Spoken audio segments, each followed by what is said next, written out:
Okay. Nice early Tuesday morning. And we're going to look at critical numbers, products equaling zero.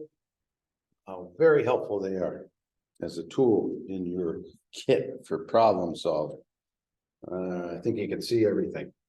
All right, so I just decided to put a couple of vertical and horizontal rulers together. So y equals 0 is really a horizontal ruler. This is 0 right here. That's the origin. So really y equals 0 is the x-axis. And I'm just looking at a little smidgen of minus x minus 6, which is a linear function decreasing at 1 to 1. And we're going to add to that x squared, which is attached to the origin. And we can see, I hope we can see, a graphing form here that really looks at two graphs rather than three separate graphs. And you're going to be studying rates extensively later in your high school career. So it looks pretty flat there. And it's flat there because we've actually talked about -1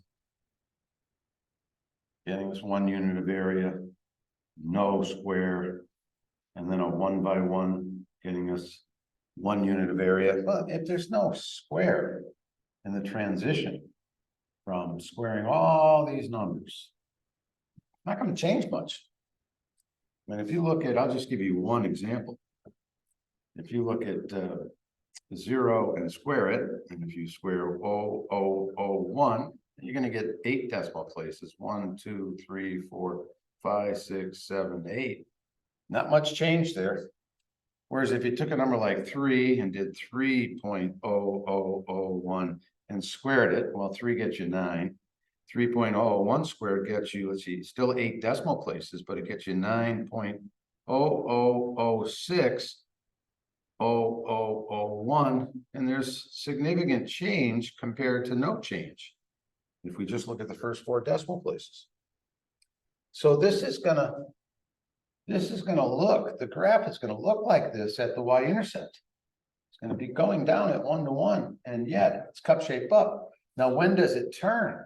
Well, it turns when this function is going up at, well, I want to be careful what I say right now because it's 5:45 in the morning. But when this function is going down at the same rate that this is going up, it turns. And that gets us a couple of roots. And using products can actually help here. So we have been looking at how to write that for the last month and a half. How do you write it as a product? You take out what's common, x times x minus 1. And so therefore, if this is the way that we write this, then we can immediately see two values that are helpful, 0 and 1. If you put 0 in, you get 0 times 0 minus 1. Well, 0 times anything is 0. You get minus 6. Okay. And over here, sure looks like we're going to get 1's going to get us minus 6. We can see it. Let's put a 1 in. Well, 1 minus 1 is 0. And 0 times anything is 0. You get minus 6. Which tells us that the point of inflection has to be the halfway point. Why do I say point of inflection? Because it's 5:45 in the morning. All right. Vertex, right? And if we wanted to find the vertex, you plug it in. But the point here is, it's helpful. It's helpful to see. And I was going to do this later in the video, but it seems more appropriate now. So let's look at minus b, which is positive 1 in this case, right? Because we're really multiplying by -1. We don't have to write that. We're really looking at -1. So x equals minus b over 2a. We're going to examine here in a second. And so you got 1 and a is 1. So 2 times 1. And yes, it nails that particular x value, which is the most important one. And Gotta get my brain up to speed here. Let's see, so let's look at AX squared, let's look at the general case. General case, and let's get rid of this, so let's pretend that A is a positive value so that we have a cup shape up. And we have AX squared plus BX plus C. And we're gonna eventually solve equations for zero. But right now, let's just look at what products help us see. It's not the only way to see minus B over 2A. Gosh, there's several others. But it's perhaps the easiest one. And it certainly confirms that it's the average of the roots. It's not only the average of the roots, it's the average of any symmetric place. Okay, that's important to know. So taking out what's common gets us X times AX plus B. And this is not the first time we've done this. Okay, so we have a cup shape up. And what can we see for our values now? I hope we can see that if X is 0, it gets rid of this and we get C. Okay, so 0 gets us C. Right? And I hope we're getting better at solving AX plus B equals 0. And I hope I don't have to do this. I don't have to do it out, but minus B over A, two inverse operations, I'll show it. I'll show that answer. Minus B over A, well, the A's cancel, and minus B plus B is 0. So therefore, over here we have minus B over A also getting us the same constant. It doesn't have to be 0. It's the same constant. And we're looking at what's the axis of symmetry here is X equals what? The midpoint, right? What's the midpoint? It's the sum of the two numbers divided by 2. And division by 2 is the same. I don't have to zero. I don't have to do that. Division by 2 is the same thing as multiplication by a half. So on several different levels, I hope we can see how just understanding products equaling 0 helps us a little bit. All right, so enough of that. So how do you solve? X squared minus 8x plus 9. Well, I guess I'm still looking at the graphing situation here. I guess that's why I put this up. I put this up a couple of days ago and now I'm revisiting it. So 8x is a graph. It's a linear graph. And x squared minus 9 is just your basic x squared function dropped down 9 units. So 0, negative 9. Okay. And we're looking at where they intersect. Well, we can see one intersection here, small negative, and another one up here somewhere, a little bigger positive, perhaps. I guess that's why I put that up there, because we're going to be looking at graphical approximations during the second half of the term. And so I'm going to estimate that, you know, somewhere around -2, -1, somewhere in there is that X value. And I'm going to say, oh, I don't know. That looks like it's 1 or 2 units. So that's around 8 or 9, somewhere up there for X. Right. And now, how do we solve it? Setting a product equal to 0. We've been factoring now for a month and a half. So how do we make that work? Well, I hope we can see X minus 9, X plus. It's been on every test for a month and a half. The only thing we're doing here is getting a better sense of what we're looking at graphically and answering the question. So 9 and -1, you know, those guesses were pretty good. I think we'll move on to another situation where visualizing the graphs is important. So 2x squared, well, 2x squared means that each location here is going up twice as fast. 3x is another linear function. And again, one spot we can immediately see is 0, and the other is some small x value to the right, some positive small x value. So how do we find it? Again, products equaling 0 is very helpful. So 2x squared minus 3x, take out what's common. 2x minus 3, And we can see that that equals 0 when x equals 0 or when x equals 3/2. That's what you're trying to practice. That's what you're trying to see. All right, so I already talked about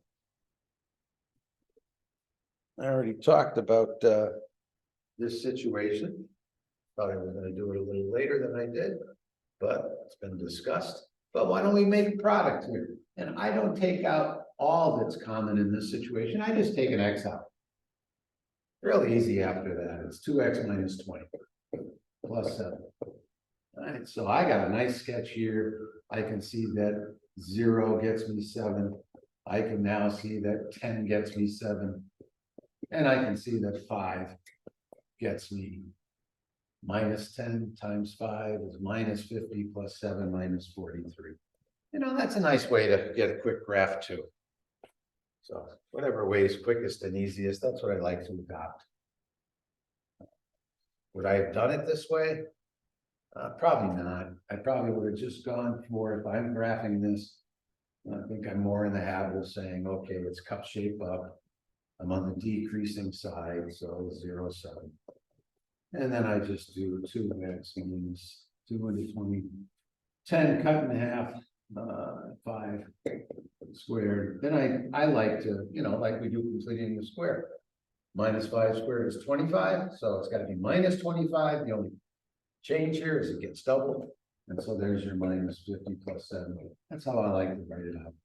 And then very quickly you can see 5 negative 43. I think that's a little quicker method. I'm not sure. All right. So where do products help us? Everywhere. Products equaling 0 help us so many places. Here's the product. And you've been used to doing that now. You've been setting that product to 0 and solving y equals 10. And there's a product, setting that product to 0, 2x equals 30, 50, and you get the equation of the line. Quick and easy, and that should seem very familiar to you now. Most everyone in the class is getting that right now. It took a little while, but we're there. X squared plus y squared equals 25. Believe it or not, that's a product. X times x, right? That's what x squared is. So let's make it 0. Y squared equals 25. 0, 5. Also negative 5. 0, negative 5. And y squared is also a product, so you can make that 0. And you got 5, 0. And you've got negative 5, 0. And we've just started talking about circles. And that's what you're looking at. We're going to go into that in more depth as we, well, we're here right now. We might as well do one. It's been done. It's in the running around in circles video that I asked you to watch, but I know a lot of you didn't, unfortunately. X squared plus 6x plus y squared minus 10y equals, let me can something here. So 25 and 9, 34. Let's make it 15. Okay. So completing the square gets us x plus 3 squared minus 9. Over here we get y minus 5 squared minus 25 equals 15. And if I move things to the other side, x plus 3 squared plus y minus 5 squared equals 49, I believe. Hopefully that's right. And so you got a circle. The center's at negative 3. That gets rid of that product. And we can see 2 places that work. This has to be 7, so it goes up to 12.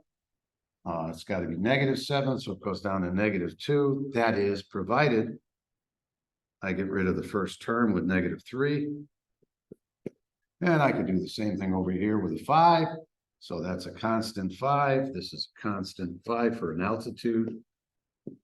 And this thing has to equal, down here, this thing has to equal, oh, did I say 7? I hope I said 7. Yeah, square root of 49, 7. So 4 on this side and negative 7 on this side, I believe. Right? And then you check up 7, over 7, down 7, backwards 7. No, see, I made a mistake here, didn't I? So I need this to be negative 7, so negative 10. That's a good thing I checked that. All right, so -3, -10, 7 units of change. Okay, so can be using that for that purpose. Let's see, can I move this way? So, yeah, this desk is gonna move nicely. Get that chair out of the way. Okay, get this out of the way. Come on, get over there. There we go. Move this chair. All right. And same thing, I guess I just did it by the circle, but you know, this is actually an ellipse. And you can find this number's bigger, so it's going over 7, back 7, and up and down 5, up and down 5. From where? From a center of 5, -6. Okay, so if you put a 5 in, this whole thing goes. That's a product, right? X minus 5 squared, x minus 5 times x minus 5, right? Put in a 5, you got a 0, boom. So you're looking for this to be 5, so -1, and also -11, I believe. So -11, -1, where am I? I'm on the y's. So this is 5. So that if I make that -1, and I make this -11, I hope you can see when I put -1 in, that cancels and gets me 1. So same process. A little wobble. All right. Where else can critical numbers, because those are the critical numbers, what makes zeros. So if you can spot critical numbers, then you're going to have a much better chance of stating the domain of a function. We talked about domain. If it doesn't mean anything to you yet, try listen a little better. All right, so what are the critical numbers? Critical numbers are 8 and 3. 8 and 3, and there is one more hidden number. I'll let you try to find it in a moment. Why did I pick that for the denominator? No, I guess it's fine. I guess it's fine on a couple of different levels. So we're getting away with it. All right. So question is, can I use numbers? Well, there's an interval over here where x's are less than 3. There's an interval here where x's are less than 8, but greater than 3. And there's another interval here where x's are greater than 8. Why don't I do a better job here? X is less than 3. So all of these intervals, we want to find out, can we use them? Because all graphs, like for instance, over here, the range of this graph is -11 to -1. I can't use any other numbers. If I get bigger than -1, like 0, well, that's not 1 anymore. It's too big. And I can't get anything smaller coming out of this than a positive number or 0, so I can't make this get smaller. So that's what domain and range are about. What can you use and what do you get? So the question is, can I use a number? I always like to start bigger than the one on the right. Can I use a number bigger than 8? Let's try 9. That's no problem.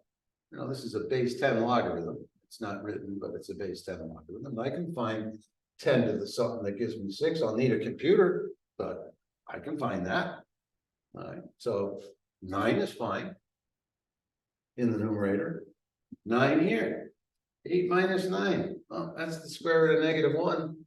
And that's not on the Descartes coordinate system. It's a no. Big fat no. Can't use that. Then the question is, can I use the number 8? 8 minus 8? 0. Yeah, well, the square root of 0 is okay. But there's something wrong with it because we get a 0 and I can't divide by 0. So no. Can I use numbers that are between 3 and 8, like 5? I see no problem with the denominator now. And I see no problem with the numerator. So yes, I can use these numbers. And the question is, can I use the number 3? Well, 3 minus 3 is 0. When is 10 to the something equal to 0? You're going to be looking a long time because there is no number on top of 10 that gets you 0. Remember what 10 to the 0 is. 10 to the 0 is 1. What is 10 to the -1? 1 over 10, that's still positive. Certainly 10 to the 1 is 10. And so no, I could not use the number 3. And can I use numbers less than 3? No, we said you're getting positives out of this. So 10 to the x is always greater than 0. So therefore, x minus 3, the domain of this log is x minus 3 has to be greater than or equal to 0. Greater than 0. Said that wrong. And so, no. And how do we want to answer this? Well, in this case, I think we already have. X is less than 8, greater than 3. So no need for interval notation. If you did, it would look like a coordinate and somebody might misread it. If you could use the number 8, remember, in interval notation, you use a bracket. All right, still waking up here, but needing to make these videos so you have something to look at for those of you who actually do. Here we go again. So we can use this critical number idea for finding out what intervals work here. And then for those of you who want to accelerate, show you how to graph it as well. All right, so what are the critical numbers? The first factor tells us 0 is critical. I like to put a dot there because it's an even integer. I haven't explained why yet, but I will try to. This is an odd integer, odd power. So at 3, I'm going to put a dash. And this is also odd. So at -10, I'm going to put a dash. And I'm not going to spend a lot of time explaining this. I'll do it in a different video. But this is called a sign chart. So I will actually put in a number bigger than 3. I'll put in a number like 1,000,000. If I put a number like 1,000,000 in here and square it times 2, I think I get a positive result. If I put 1,000,000 minus 3 in here, that's pretty close to 1,000,000. I get a positive result. And 1,000,000 plus 10 is a positive result. And a positive times a positive times a positive is bigger than 0. True. I'll put a 3 in. I can immediately see 3 minus 3 is 0, so no. 0 times anything is not greater than 0. And now I'll pick a number between 0 and 3. I'll pick the number 2. 2 squared, no problem, still positive. 2 minus 3, I get a sign change. 2 plus 10 doesn't affect that, but I get a sign change right here at 3. That's why I put a dot or a dash on it, because I knew that was going to happen. So what used to be true is now false, because a positive times a negative times a positive is a negative, and a negative number is not bigger than 0. So false. Without looking, this is going to also be false, because when I put -2 in, it doesn't change. Nothing changes here, right? Squaring times 2, still positive. Okay, and -2 minus 3 still negative. And -2 plus 10 is still positive. These are the same. There's no change. And that's what the dot to me represents. No change. And that happens when we're looking at the 0 coming out of a even exponent. And I think we're going to get true here. And of course, these are all no's, yes? Because those make equal 0. And so let's pick -1,000,000. -1,000,000 squared times 2, that's still positive. That whole column was always the same. No, and what did I pick? I forgot. -1,000,000. -1,000,000 minus 3. That's still negative. But -1,000,000 plus 10, we get a sign change. And again, that's why I used a dash. So what do we have? We have x's are less than -10, and we have x's are greater than 3, and this is not written properly. In your pre-algebra class, you should have studied the words and or. You should have looked at those conjunctions, disjunctions. And so interval notation,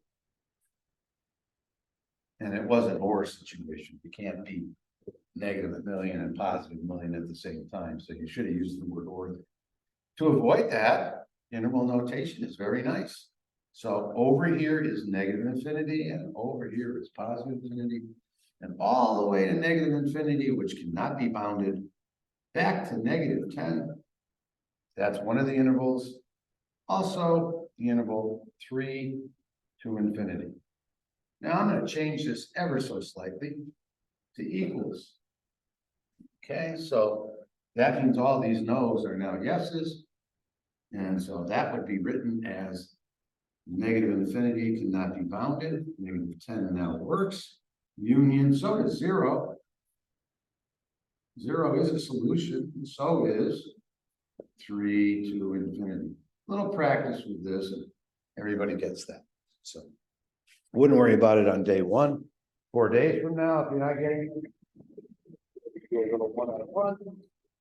Okay, last problem, identifying the critical numbers and finding the domain of this. Very helpful. Same thing. Oh, I never did graph this over here. Try to accelerate a little bit. I'm going to graph this. I'm not going to write those numbers. All right, but what you do is you pick a number bigger than 3, find out if it's true, and you found out that it is. This is actually x to the 4th graph. X to the 4th graph should do this for n behavior. And so I know polynomials, remember x, some people write these things like that, which doesn't make any sense. So this thing is going to have a linear cut right here, and it's going to go up. It's going to go up. Okay. And then it's going to have a quadratic vertex-like root, and then again a linear root. Okay, so that's what this graph is going to look like. And I don't know about, these local mins and local, well, I know the local max, but I don't know the local mins. So, just a general sketch. So when are we greater than or equal to? Let's go back to just greater than. Well, this part of the y is, right? And these x's make that happen. And these x's make y values that are positive, and these x's in here get me negative. So it's actually quicker to graph than write a sign chart, but some folks are going to have trouble learning the graph as quickly as the sign chart. So whatever way works best for you. We won't graph these, although this one could be graphed because this will get the last graph.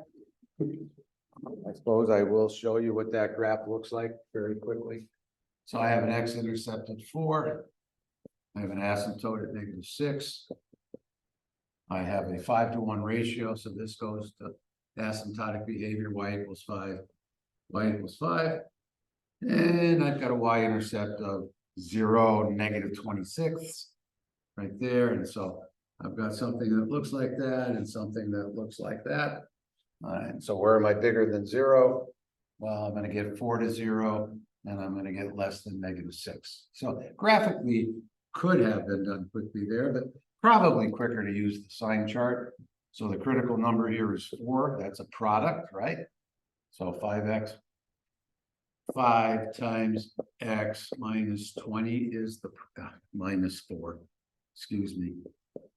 Right, there's your product identifying that. I think you can see it, -6, right? Pick a number bigger than 4, 1,000,000. 1,000,000 divided by 5,000,000 divided by 1,000,000. That's why it goes to 5n behavior. For, these numbers don't really matter that much when you're throwing 1,000,000 into this function. So is that greater than? Yes, true. Can I use the number 4? 0 divided by 10. Yep, that equals 0 because 10 times 0 is 0, so 4 works. Can I use numbers between 4 and -6? Well, we put a 0 in, get rid of that product here, 5 times x right away. We get that -20/6 is a minus, greater than or equal to 0, false. And then we try -6, -6 plus 6 is 0. And we get -50. Is that equal to 0? Heck no, because 0 times 0 is not -50. It's undefined. So no. Let's put a little false. We might as well continue with the same notation. And if we put -1,000,000 in, we get minus 5 million roughly over minus 1 million. And a minus divided by a minus is positive, which is greater than or equal to 0, so that's true. So what do we have for answers here? This is a nice interval notation. Try not to write on that. So true, negative infinity to -6. -6 does not work. Union 4 does work. Bracket 4 to infinity. All right, interval notation is very helpful. Now, I don't know what other aspects of writing products equal 0 are helpful at the moment. But that gets us started. And with practice, people have generally some good success with these problems, and I hope you do too. See you on Thursday.